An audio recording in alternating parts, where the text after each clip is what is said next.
Today I'm showing you 13 blanket projects that you can make from my channel.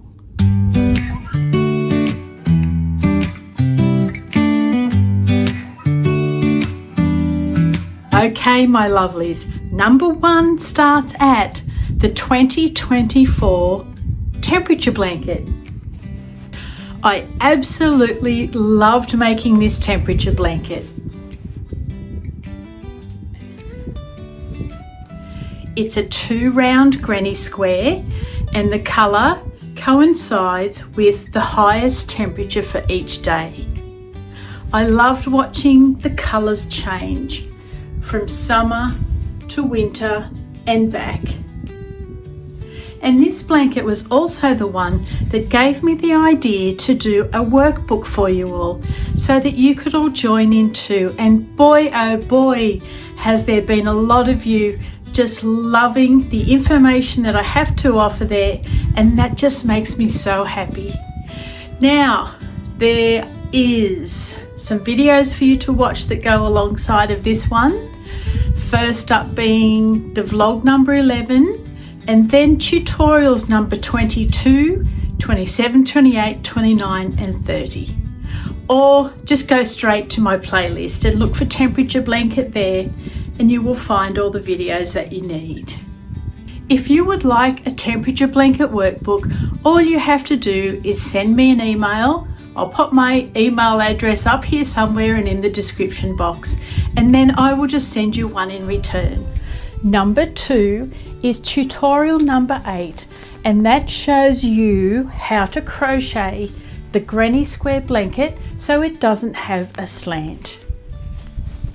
So it's nice and straight. And this number 3 is the beautiful Battenberg blanket. Now the Battenberg blanket pattern was actually designed by Sandra Cherry Hart, and she has tutorials on her own social media for this pattern. But the difference being the hand-dyed yarn that I used, that I did myself, the single crochet join, and especially beautiful is this border. This combines my two loves, the eyelet stitch and a picot. So this one is a little 3-pronged picot, and I love it so. This blanket just made me so happy to create. The colours worked out beautifully. It was just a beautiful blanket all round. It smells beautiful, it feels beautiful, it's weighty and warm. There's just not anything that's not beautiful about this blanket. Tutorial number 12 takes you all through the steps you need to know to create this blanket. Blanket number 4 is this granny square blanket, which I have added a pom-pom border to. So it started feeling and looking like a retro inspired project to me. So I do call this one my retro granny square blanket. So the tutorial for the actual blanket itself is number 8, and the tutorial for the pom-pom border is number 13. Number 5 is Isabel's granny square blanket. Not only do I love the colours of this blanket, I love the border. It's a really special one for me, and again I've got eyelets there, and this time we've got a bit of a shell thing with a single crochet around the top and a tiny picot, of course. It goes without saying now, doesn't it? Eyelets and picots, that's the way to go. Anyway, this is a lovely, big, well-used blanket. It has lots of love in Isabel's home. You'll find out how to make this one at tutorial number 14 and 15. Now, the sampler blanket came next. This was born out of an idea to create a patchwork style blanket with mildly textured squares. In the most part they are mild, but I did do the odd one that's a little bit more highly textured than the others, just to try them out. So this blanket, I would go straight to my playlist to find the videos, because there's an introduction a year ago, because this was a year-long project. Then you'll find 50 of the squares scattered all throughout my channel. At the end of the year, I did a video showing you 3 different ways to use to join the squares together, and then a special video on the border. The border was created especially for this blanket. I used 3 of the stitches that were found in amongst these squares.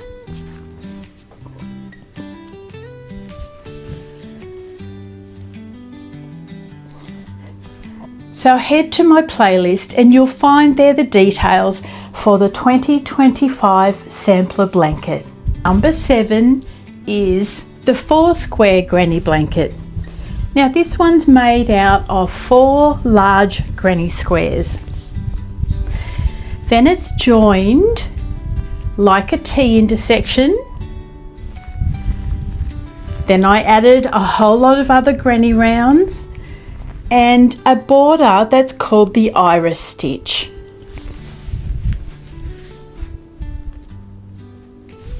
This one gives me Easter vibes. How about you?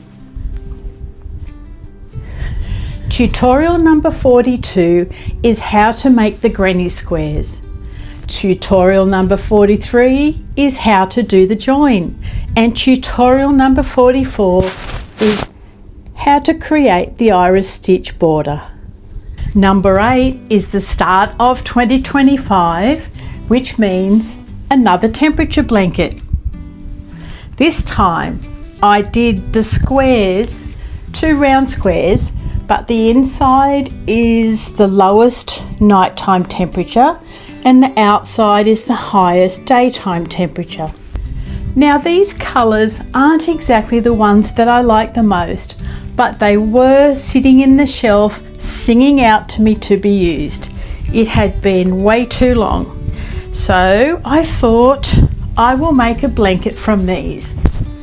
And it's turned out quite nice, even if it just isn't my jam. I just wanted to use up some of my stash. So you can find details for this blanket at vlog number 23, 25 and 49. Blanket number 9 is the log cabin blanket. Now I really love the log cabin pattern. I like the way it's created and the effect it has. I love the versatility of the log cabin blanket because you can use the center 5 panels and make a blanket out of lots and lots of those. Or you can do it like the other one and use 4 large squares made from the log cabin pattern. You can do whatever your heart desires with this one, and that's what I really like about it. I show you how to make this blanket at tutorial number 45. This blue and green blanket is another stash buster I made. I didn't actually put up a how-to for this blanket simply because all the instructions are already on there. You just need to know where to look. So you'll find the instructions for the granny squares at tutorial number 42. Then instructions for the continuous join as you go at tutorial number 28. And the border on this one is exactly the same as the border on my first temperature blanket. So you'll find directions for that at tutorial number 30. So you too can create the classic granny square blanket. These squares are 8 rounds and I made 42 of them. So it's a 6x7 blanket. Now we get into hexagons. I made 9 little patterns. They just have a pattern in the center of each hexagon. And I gave you a half one as well. So you can make a hexagon blanket. This blanket has the half hexagons down the side, so it has straight sides and zigzag ends. So I show you how to whip stitch these hexagons together. A nice invisible stitch, that one, and a gorgeous little border, you guessed it, based on eyelets and picots. Head straight to my playlist for these ones. And there's more hexagon action as well. I made up my little patterns again, but this time it was just a dummy blanket. I wanted to show you how you could square off your ends so that you can place a lovely border along the edge. So this squaring off business is at tutorial number 53.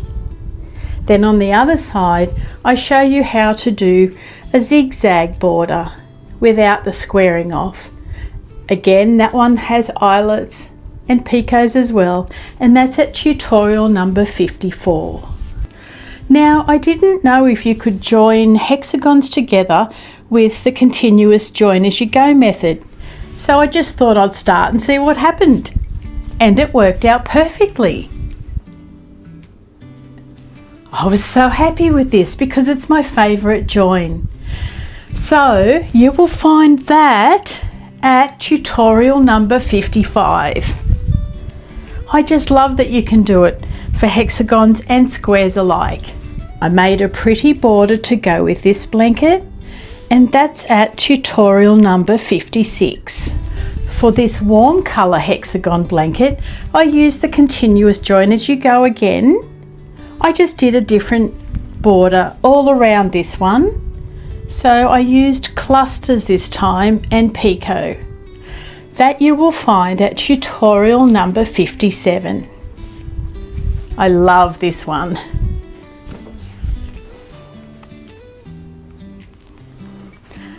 Just love it. The next blanket in line is number 12, and that is our Triangle Trails blanket. I'm in love with this pattern, and I am so in love with what you ladies are creating with this pattern. Oh my goodness, if you haven't seen yet, head over to my community feed. I think it says on your homepage, visit community, something like that. Tap that and work your way through. Scroll down and you will see the beautiful work that people have been creating with this pattern by using the colour placement of their choice. They've just blown me away. I got a little bit teary and speechless the other day. I'm just so touched with the effort and the thought that has gone into creating these blankets. Now, I called this one Triangle Trails because it kind of mimics life for me. All the triangles and the different colours are choices that we have to make and decisions. Okay, once we make the decision, we follow the path that will lead us. Then inevitably things happen, and this is smaller decisions to make. We choose another one, and then we get back on the path of life again, and so on and so forth. And you'll see, like the decisions in our life, some of these triangles are much larger than the others. So that's the meaning behind this blanket for me.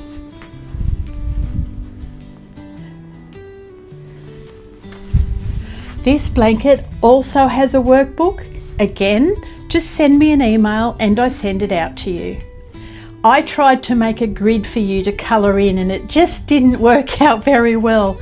So our friend Glenda made a beautiful professional grid, a template for your colours that I send off to you as well. I thank Glenda so much. I really appreciate that. Also, you need to head to my playlist to find the videos for this one. There's an introduction video, but then there are 8 how-to videos for each stage of the blanket. If you do make this one, or any blanket actually, I would love you to post them in our community feed. I so love to see what you've made, and I know that they're inspiration for the other ladies who are on here as well. Okay, tutorial number 72 teaches you how to make the Sunburst Granny Square. Just remember that it's only a 4-round square, and I added a 5th round of cream just to make it that little bit bigger. And then when you go to tutorial number 74, I take you through the steps of how to make the blanket. I send you back to tutorial 72 for your squares. I did 48 of those and made a 6x8 size blanket.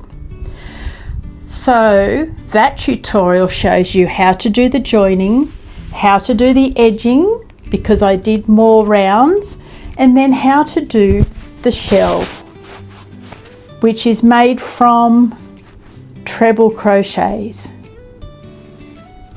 Tutorial number 75 is all about colour placement. I explained to you how I made the sunburst squares with the different colours, and then how to place them when you laid out the blanket. I really love this blanket. It's just right for when things get a little bit cooler but still yet in summer. So it will be going to baby Darcy very soon. Now, just a little side note. I did not know in the second half of this inspo video I've accidentally left the volume on. So I'm doing some fast forward action and you can hear my voice talking. I can't believe I missed that, and it's taken me till now to realise. So I do apologise profusely for that. I watch them over and over again when I make the videos, and I watch it again before I post them as well to make sure they're all right. I'm thinking I've watched this one on silent because it's a little bit embarrassing. So I apologise for that. That's really bad on my part. That won't be happening again. Earlier on in the piece, I'd made up a few little videos of blankets that I made before I was on YouTube, just so you could see them. And clearly I didn't have video, hence I made it into a photo video. I just wanted to share those with you, just in case you were interested in the blanket style or got some inspiration. I also have put up videos of blankets that I've made for my grandchildren. Now they are their very special Nana blankets. They're all in my hand-dyed yarn, and most of them have come from this book. So you might see those videos and wonder why I haven't put up a tutorial. It's because they are taken from this Mix and Match Modern Crochet Blankets by Esme Critch. This is a fabulous book. It gives you patterns and you make long panels and join them together to create a blanket. So Maynard, my eldest grandson, has one that's called the camo blanket because he wanted camo colours, and it turned out beautifully. I was so happy with it. Little Ochre has an ochre coloured blanket and it looks fantastic. I'm going to move over so I can pop a picture of Maynard's blanket here, and then we'll go Ochre's blanket there. Banksy has the Battenberg blanket. Little Florence has the Dutch Rose blanket from Cypress Textiles. I'll see if I've got a photo of that one to share with you too. Baby Darcy will get a woolen blanket at a later time because at the moment I'm working on Emmerich. Now Emmerich is also coming out of this book. So I hope to be able to share that blanket with you sooner rather than later. So this video and the last one pretty well wraps up all the projects that I have on my channel for you to make. So now 2026 will begin in February, as it always does. January's always busy with things happening, people coming and going. We can then start a whole new chapter. on new projects, new blankets. I've got lots of things in mind and I just can't wait to get going. So I'll be patient, enjoy my time with my family, then I will see you ready to go in the new year. Take care everybody, happy crocheting, and I will be back to see you all really soon. Bye for now.